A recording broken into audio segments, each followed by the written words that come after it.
할렐루야. 3월 11일 속해 예배를 드리겠습니다. 오늘 우리가 읽은 본문의 말씀은요, 사사기 13장 1절에서 7절의 말씀입니다. 사사기 13장 1절에서 7절의 말씀입니다. 우리의 말씀을 가지고 죄와의 결별 선언, 죄와의 결별 선언이라는 제목을 가지고 은혜 받는 시간 되도록 하겠습니다. 이스라엘의 역사에서 사사시대는 많은 혼란이 있었던 시대입니다. 이스라엘 백성은요, 출애굽 이후에 40년간의 방황 끝에 광야 생활을 끝내게 됩니다. 그들은 모세의 뒤를 이어서 지도자가 된 여호수아의 인도하에 요단강을 건너 꿈에도 그리던 적과 꿀이 흐르는 땅, 바로 하나님께서 약속하신 가나안 땅에 들어가게 됩니다. 하나님께서는 이스라엘이 가나안에 들어가거든 그 땅의 이방 백성을 본받거나 그들의 것과 타협하지 말라고 우리에게 이야기하셨습니다. 모세와 여호수아의 부탁대로 이스라엘은 가나안 정착 이후에 처음에는 하나님을 잘 섬겼고 하나님과 동행하는 삶을 살게 되었습니다. 하지만 시간이 지난 후에 그들은 자기들 멋대로 살려고 했습니다. 이방 백성의 문화를 수용하게 되었고 이방 신들을 섬기게 되었으며 하나님과 점점 멀어지는 죄를 범하게 되었습니다. 여기서 죄란 바로 하나님과의 관계가 멀어지는 것을 뜻합니다. 또한 그들에게는 도덕적인 범죄도 함께 하게 되었다라는 것입니다. 결국 하나님은 이스라엘 백성에게 심판을 그들에게 주셨습니다.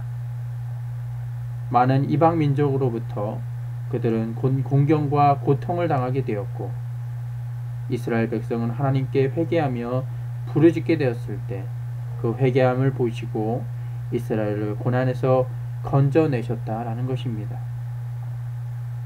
우리가 읽은 본문의 말씀 사사기에 보면요, 또한 사사기의 모든 내용을 보면 이러한 예수 그리스도 하나님에 대한 배반과 회개에 대한 다시금 용서하시는 하나님의 모습이 반복적으로 나타나는 것을 우리는 찾아볼 수 있습니다.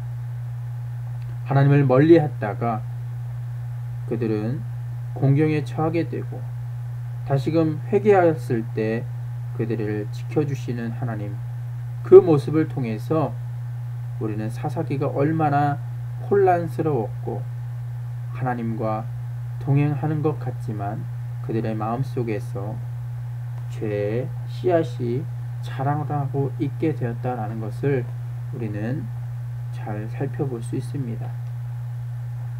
우리를 다시 되돌아보면 어떻습니까? 바로 이 사사 시대와 같은 시대를 살고 있는 것이 바로 우리가 아닌지 모릅니다. 이처럼 사사 시대는요, 너무나 혼란스러웠고 많은 이방 문화로부터 노출되었던 혼란 시대였던 시대였습니다. 사사시대는 왕이 출현하기 전 일정의 과도기로서 사사는 대개 가나안 일부 지역의 영향력을 행사하였습니다. 이 사사시대의 특징은 사람들이 각기 자기들의 소견에 옳은 대로 행하였다라는 것입니다. 즉 사람들이 자기가 하고 싶은 대로 행하고 하나님의 뜻과 명령을 저버리고 불순종한 시대를 우리는 사사시대의 특징이라고 이야기할 수 있습니다. 사사 삼손은 나실인이었습니다. 나실인은 하나님께 드려진 사람입니다. 그들은 하나님께 헌신된 사람, 거룩하게 구별된 사람이었습니다. 삼손은 머리털을 자르지 않고 포도주와 독주를 마시지 않으며 부정한 것을 먹지도 가까이 하지도 않는 거룩한 사람으로 살 것을 선하고 하나님께 드려지게 된 사람이었습니다. 그리하여 그는 하나님의 백성을 공경에서 구원해내는 사사로서 사용되었으나 훗날 그 소원을 깨뜨리고 세상과 죄와 타협한 생활을 함으로 인해 거룩함을 상실하고 비극적인 일들을 겪으며 그의 생을 마감하게 됩니다. 넓은 의미로는요, 오늘의 그리스도인들은 나실인이다라고 이야기할 수 있습니다. 왜냐하면 우리 그리스도인들은 거룩하게 구별되어 하나님께 드려진 삶을 사는 사람들이기 때문입니다. 우리는 예수 그리스도의 피로 죄 씻음을 받아 옛사람, 바로 죄의 사람을 벗어버리고 깨끗하게 된 새 사람입니다. 다시 말해 거룩하게 된 사람들이 바로 그리스도인이다라는 것입니다. 다시는 죄의 멍에를 매지 말아야 합니다. 개가 토한 것을 도로 먹는 것처럼 다시 죄와 악의 길로 옛사람의 습관과 행동을 그대로 가지고 있어서는 안 됩니다. 이 시대의 풍조를 본받으면 안 됩니다. 이 세상이나 세상에서 있는 것들을 사랑하지 말아야 합니다.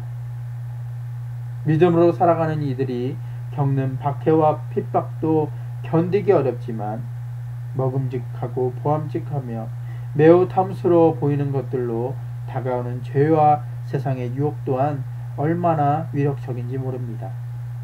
마치 옛날 아담과 하와를 유혹하듯이 우리를 유혹합니다.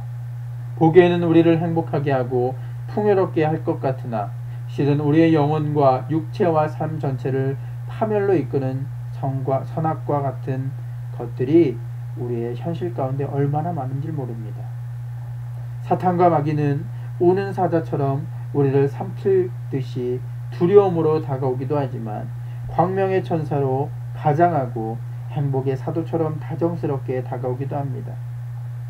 그러나 우리는 그들의 미혹에 속아 넘어가면 안 됩니다.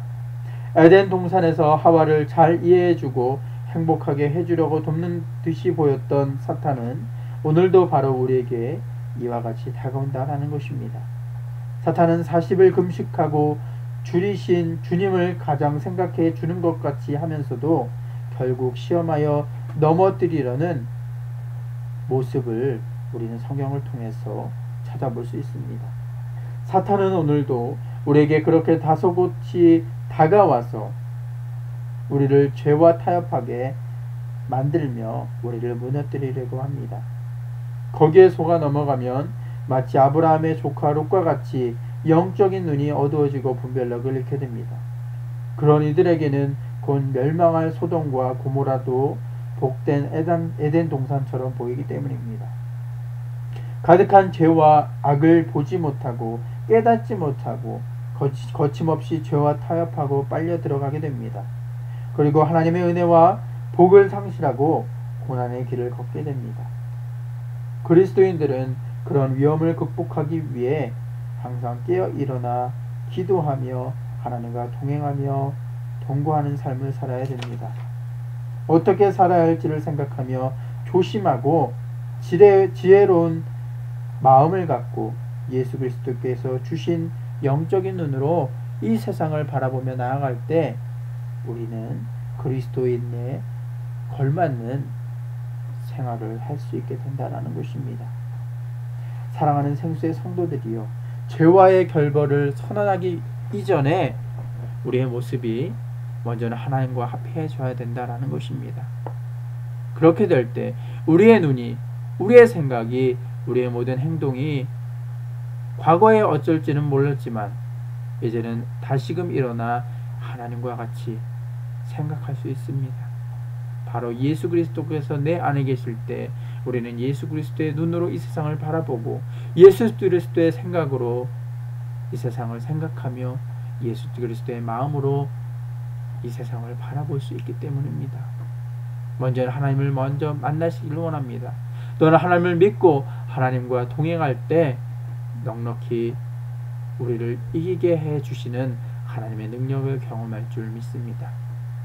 다 같이 기도하겠습니다. 할렐루야. 사랑과 은혜가 충만하신 주님, 오늘 사사기 13장 1절에서 7절의 말씀을 보면 나시린에 대한 이야기가 나옵니다. 그리스도인들도 어찌 보면 나시린입니다. 하지만 그런 나시린도 이 세상과 타협하게 될 때, 그 본분을 잃어버리게 될 때 우리는 그리스도인의 이름에 걸맞지 않은 행동과 생각을 하게 됩니다. 먼저는 우리가 깨어 일어나 하나님과 동행하길 원합니다. 또한 영적인 분별력을 갖길 원합니다. 그러므로 인해 넉넉히 이 세상의 유혹 가운데서 모든 것을 이겨내며 하나님과 동행할 수 있는 사랑하는 생수의 성도가 되게 하여 주시옵소서. 예수 그리스도의 이름으로 감사하며 기도드렸습니다.